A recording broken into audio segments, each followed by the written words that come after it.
I'm not even gonna lie. I was on the phone, so I literally all you missed was what I just told you when you were off the phone because I was looking right at you. oh They made the NFC Championship game. yeah, we did. Yeah, so it's hard to argue that they don't know what they're doing. Oh yeah, nah, I would agree. I would agree. All right, that's all we needed out of you. All right, back to the phones. Let us know your thoughts on the Commanders draft class. Let's go to Mark to get things started. Mark, thanks for calling. You are on the Hoffman Show. Thanks, Craig. I like the draft.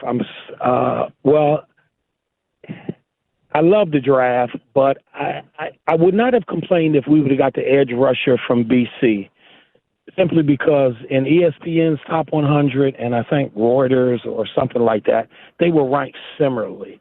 And I think, Connerly, eventually he will be a starter, but right now it's depth for the offensive line, and we're going to have a dominant offensive line when Cosme gets back. But, we're still a question mark. I think Peters is going to pick up a veteran. I know he's going to pick up a veteran. Okay, he has to, and we have the money. But, like I said, I kind of like that guy. I would have loved to have that edge rusher, and the cornerback was a complete steal. He's going to be a starter. I love that pick the most. A lot of people don't understand this draft simply because it all hinges on Lattimore. If Lattimore is a bust, we're in trouble. We gave up the third and fourth for him. I think he's going to bounce back because he's always been a dog, and I can't see it. So that's pretty much how I view it. Yeah, Mark. What about you? Mark, I think you bring up some interesting points. I appreciate you calling. I happen to have, Anthony, I brought it in.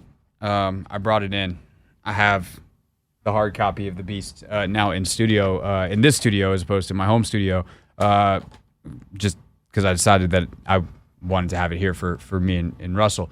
But easily just turn to the back cover and let's see. Donovan Ezeraku, 22. Josh Connerly was 23rd on Dan Berugler's final top 100. They're very similar buckets of prospects according to a lot of people. However, those people do not include the people in the Commanders front office. And I don't know what at this point, I don't know what they thought of Ezeraku. I do know what they thought of Connerly. They had a first-round grade on him. And I'm talking like a top 15 first-round grade on him. And I know that because Adam Peters told Connerly on the phone, we were sweating from the second the Bears picked, or the Bears were on the clock at 10. Right? So when Kelvin Banks goes off the clock at 9 to the Saints, they're freaking out that, according to them, he's the next tackle. And luckily for them, no one else went that route. The teams that did went like Donovan Jackson, who's kind of a guard tackle hybrid. Obviously Booker goes to Dallas. So there is offensive line talent that comes off the board. Gray Zabel to Seattle at 18, but none of the tackles go. And I would guess that Adam Peters had Josh Connerly higher than all of them. And yes, position of need versus best player available, like that's the endless debate during draft season. But at the end of the day, like they're in the draft to take guys for the long term, and they got the guy that they thought was better, not just this season, but beyond, because next year when Andrew Wiley's gone and Nick Allegretti's gone, and like you need an offensive tackle. Okay, well, you got one that you now think is a top 15 player in the draft, and he's already in your building and has been for a year. I think from Ezeraku's standpoint, like I don't know that he finished the way that they want to finish. I don't know if he ran as well as they want for the profile of that position. Clearly, he's a good football player. Hopefully, Josh Connerly's better because they're now going to go against each other multiple times per year. But that is kind of where we are on that front. I do think the Lattimore point is a good one. Lattimore, his productivity this year, his level this year, it's got to be really, really high. And frankly, he's got to be high enough that they want to keep him into the future as well. But if they don't, that pick is going to hurt. But I would say the counter to that counter is they didn't like this draft class. I think they knew that going back into the season. They didn't feel like they were going to be able to get corners. They didn't feel like they were going to be able to get wide receivers in this class that fit what they wanted, which is why they make the Debo trade. And then ironically, they get kind of a Debo future replacement piece in Jalen Lane. And then they're able to get a corner in Trey Amos that I think they had no thoughts that they could get a guy like that at 61. So sometimes you just don't know, but you'd rather be in their position where they've got too many, and then all of a sudden you have to figure it out at another position that you feel okay at on the edge, and especially if you were to go sign like Zadarius Smith, you feel okay at on the edge, versus you're caught after the draft having it not had broken your way and not having addressed it when you had opportunities to otherwise, and that is where that is a much worse look than where they are right now. Let's go back to the phones, 301-230-0980 to Chris. Chris, how you feeling about this Commanders draft on a Vibe Check Tuesday? What's up, Craig? What's up, man? Yeah, man. The way I feel, like the last call, I'm just like, he said Connolly is like a deaf person, depth. I disagree with that. Yeah, no, I'm glad you mentioned that, because I meant to say that as well. Yeah, I think Josh Connerly is going to be the starting right tackle this year and beyond. Not the first person to say that. Like, they're just poo-pooing this dude because they didn't know him. You know what I'm saying? Like, he has really good feet. You know what I mean? Once he gets the NFL workout, with offensive line workout with a real offensive line coach for the NFL, I'm pretty sure he'll be pretty good. It's the lowest potential you can have offensive line, right? Correct? Yeah, you know it is. So, and real quick, just to double click on that, the reason, Chris, that offensive line is the lowest bust potential is because it's the most easily translatable position. What the things you do in college are mostly what you do in the NFL. The amounts are different, running, passing, and you can get obviously better or worse coaching, but it's so much more similar than to basically any other position on the field that hey, this offensive lineman is going to be what we thought he's going to be versus the wild surprises you get at other positions. Thank you, Craig. You know what I'm saying? So that's all I'm saying. Then it's like everybody's crying, oh, we need a rush. We didn't get a rush. It's like, y'all just want to take a rush just anybody. Y'all just want to take a rush. Just to say we took a rush in or D in or whatever. Like, you know what I'm saying? Then the thing is, if it don't work out the first week, y'all going to be mad talking about he ain't all that good. So the way I felt about it is we picked the best players available for what we needed or what we wanted to do. But I'm just so tired of hearing people talk about, oh, my gosh, we didn't get an edge. June 1st cuts are coming. You know what I'm saying? Like, it's a lot of things going on. So I think we need to pump our brakes on judging, Adam and them about as far as not getting the edge in this draft per se. You know what I'm saying? That's how I feel about it. Yeah, no, I totally agree, Chris. Thanks for the call. I think you can say two things at once. I would have loved for them to get an edge in this draft. I would have loved for Shamar Stewart to fall. I would have been perfectly fine if Ezra Raku was the pick. I would have been perfectly fine with many of the other edge options, or not. Depending on how the draft fell, if it had fallen differently. I would have loved if Femi Oladejo had fallen all the way to them at 61. I would have loved if David Walker and that group of edges that fell or went right before Jalen Lane in the 4th round. I think it was 5 of the previous 7 picks before they were on the clock at 128 were edge players. And there's like a bunch of dudes that Logan loved in that for them as fits for the Commanders. Sometimes it doesn't break that way. And by the way they tell it, they wouldn't have cared. All those edges could have fallen. They still would have taken Jalen Lane because he was the best player on the board when day 3, round 4 opened. Like if they had the first pick of the 4th round, they would have taken Jalen Lane. The way they tell it is that them, doing the thing that NFL GMs always do. Sure, maybe, but that also could be exactly the truth. And so you just have to trust that they have a vision for these guys. And Puka Nacua is the ultimate example. I've told this story before, but there's this great behind-the-scenes video of the Rams on the day they drafted Nacua, where Les Snead looks at Sean McVay and is like, who do you want? And Sean's like, I want the Nacua kid. I got a plan for him. And then he goes out and has 1,500 yards as a rookie and breaks every rookie receiving record known to man. I'm not saying that's going to be Jalen Lane, but I am saying that the Commanders have a plan for what they want to do with Jalen Lane. How they want to use him offensively, how they want to develop him, his special teams role, I'm assuming he's going to be the punt returner. None of this stuff has to be that complicated, but you have to know how you want guys to fit. And for an offense that wants to have range, wants to be super athletic, wants to be able to get to the edge, a guy like Connerly, who's a great athlete at the position, is a great fit. For the physical man-to-man style that they would like to play defensively, Trey Amos is a great fit. He fits their mold of corner. They like long guys, rangy. You can get their hands on guys and have good ball skills. Like Trey Amos is that. And so they did exactly what they wanted to in this draft. And they also set themselves up to where they couldn't really move around a lot. And that's, I think, the last piece of this to remember is because of the Lattimore trade, because of some of the other moves that they made, the Tunsil trade obviously being the big one here, but also the Debo trade. They didn't have the draft capital to say, oh, God, there's edges coming off the board. Let me go up and get one. They just had to live with where they were. And I think they may do quite all right with that. 301-230-0980 is the phone number, 301-230-0980. That's the number to call to get your thoughts in on the Commanders draft on a Vibe Check Tuesday. Anthony, we have empty phone lines at the moment. Ta-da, blank screen. So, one, that means people can call in and they'll be the first in line. Two, it means I get to ask you, how'd you think they did this weekend? I was surprised that we didn't take an edge, just because this draft, leading up to the draft, all we talked about was how deep this class was at defensive end, and we didn't draft one. So I was more so surprised on that front, but also just looking at, how AP and Lance Newmark, they do business, it just seemed like, they wanted to draft whoever the best player available was.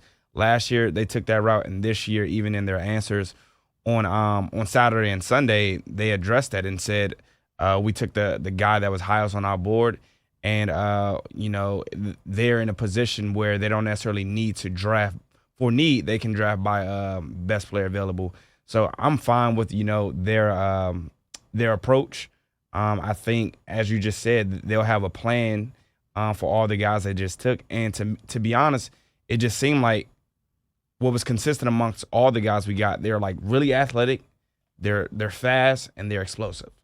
So that was like consistent theme amongst all of our draft picks. No doubt. And I think that you put it really well there when you said, you were surprised, right? Because I guess I am also surprised, but I'm not disappointed. Yeah. I'm not like, oh, what are they doing? We're not going to have. Did you see, by the way, the thing that happened to our guys up in Buffalo with Brandon Beane, where they were talking about, them not drafting a receiver right before Beane came on, and then he just like ripped into him as soon as he got on the air? Oh, no, I didn't see that. I want to. I've been on their show a bunch. I want to see if I can get one of those guys on later in the week. It's on my to-do list. Remind me for like Thursday. I think Thursday would be ideal to do that. The Jeremy and Joe show, Joe and Jeremy up on WGR in Buffalo. But I don't think that if Adam Peters was listening to us right now, to be clear, Adam, I don't think you made a mistake. It just kind of surprised the board fell the way it did. And I think it's really important to point that out too. Like, some of this is how the board fell. And Connerly being there when they did not expect him to, and they would have needed a Mykel Williams, a Shamar Stewart, someone like that to fall. And I'm not surprised, for all the Stewart versus Ezeraku stuff that we did, like, I'm not surprised that Stewart went and Ezeraku didn't in the first round. I'm just not. Because the more I talked to people and the more I thought about what works at the NFL level, it's guys like Shamar Stewart. Now, there's a long list of guys that don't work out in terms of the Tyree Wilsons and guys like that who are way overdrafted as physical freak types on the edge. But there's an equally long list of guys that have a ton of production at the college level that are lacking in traits and don't wind up being productive guys in the pros. So it works both ways, and I think the way the board fell with those 5 edges coming off between 121 and 127, or 4 edges coming off between 121 and 127, certainly could have affected it, and that was kind of the end of the edges. After that, there wasn't a ton more guys. Fadil Diggs from Syracuse is someone that some guys liked. He went off the board in the 7th. They could have gotten him, but they chose to go to the running back direction. And that's the other thing, too. I think when you look at the positions, like running back, I think everyone wanted them to take one of those. Corner, everyone wanted to take one of those. Receiver, everyone wanted them to take one of those. Corner and offensive tackle, what are you going to do? Sub out the offensive tackle? I guess. Tackle for edge, and I think everyone's less surprised, but they took the guy they thought was better. And at the end of the day, considering what their definition of better has looked like so far, Anthony, considering they made the NFC Championship game last year, kind of hard to argue with.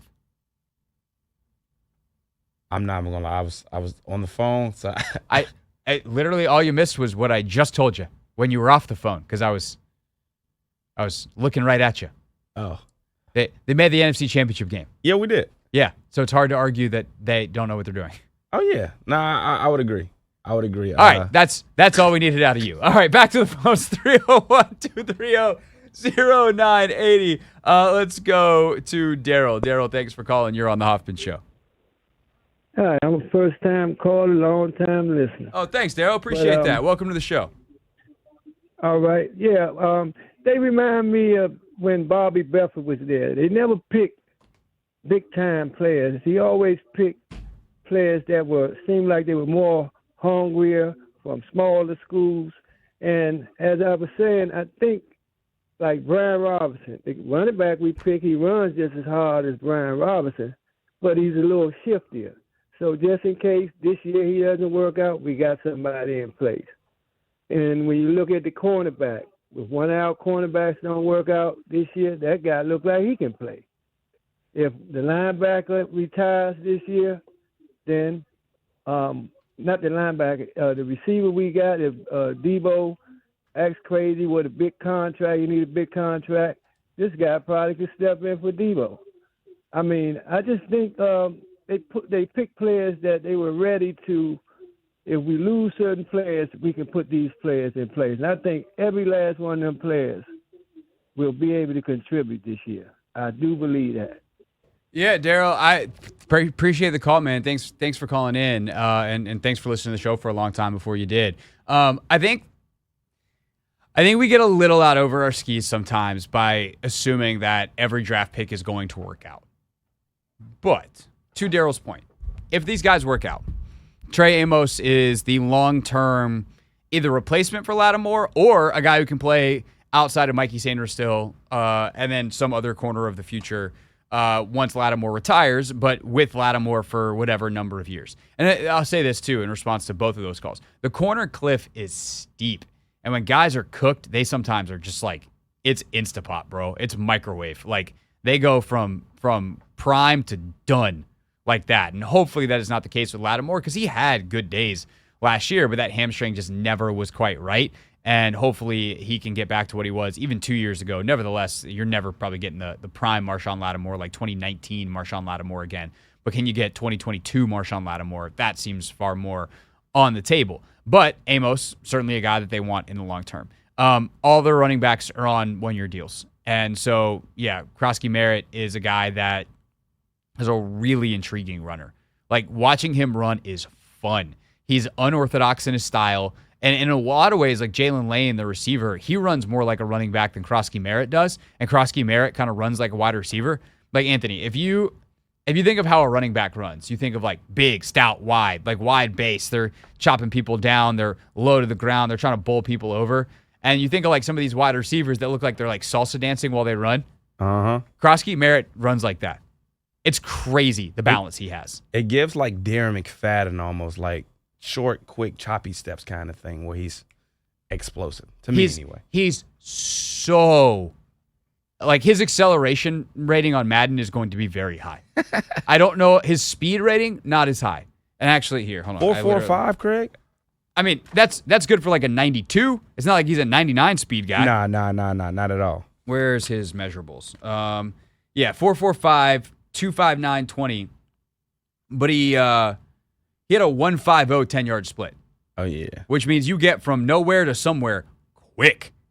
His it's kind of funny. His 3-cone was, or his short shuttle was only 4.44, which like isn't that elite. Like, you got guys that run the 4.1s for short shuttle, but his vertical was 41.5 inches. God dang. And his broad jump is 10.4. So like really, I actually wonder if he slipped on the short shuttle because that time doesn't make any sense with any of the other stuff that he does, unless he's got bad footwork, and that's probably not ideal for a running back. But also watch his feet on tape, and you'll be like, that guy's got great feet. So I don't know if he can pass protect at all.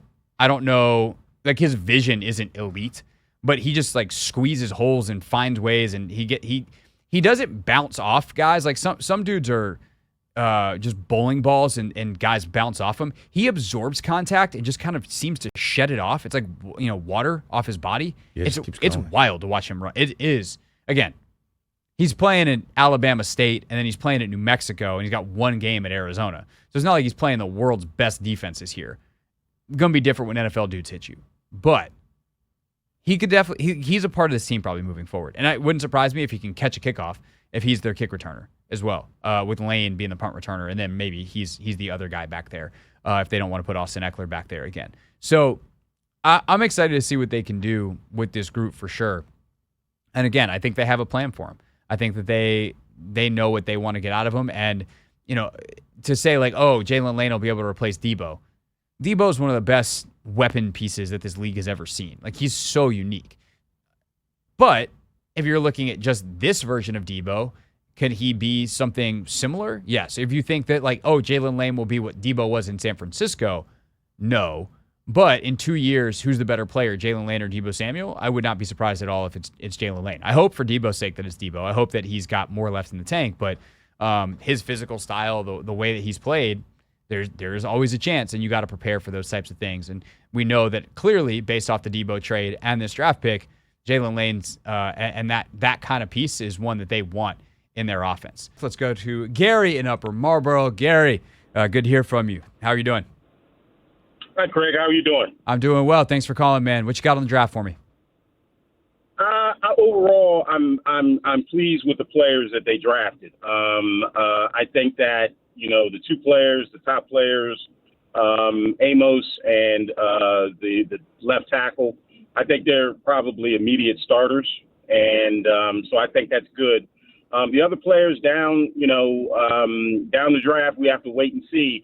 But they look like they're going to be contributors, at least one on special teams and a couple on special teams. So overall, I think it was a good draft class. The only concern that I have, and it's probably a concern that a lot of people have, is, there were some defensive ends that were edge rushers that were taken that, the Cowboys took a guy that a lot of people thought had a first-round grade on him. And I understand the whole thing of surrounding Jaden with talent on the offensive line, but that is a glaring weakness that they have on defense in a division that has a lot of good quarterbacks. So they're going to be playing better quarterbacks this year than they did last year. I just wish they would have done something with the defensive end, and it's probably making up for a mistake that they made last year in the draft by not getting a left tackle in the second round. There were a couple that were available. And they didn't take it, so now they're not happy with the left tackle at the end of last season, and they've thrown a lot of bodies at that now. All the picks that they had to give up for Laramie Tunsil, and now this first-round pick. So I hope they're not repeating the same mistake at defensive end that they made last year, where they go out in free agency or go out in the trade market next year and give up picks to get a defensive end. But overall, I think they did a pretty good job with the players that they drafted. So, Gary, let's pull on that string a little bit, because I don't know that that's entirely fair, but I'm willing to hear the argument here.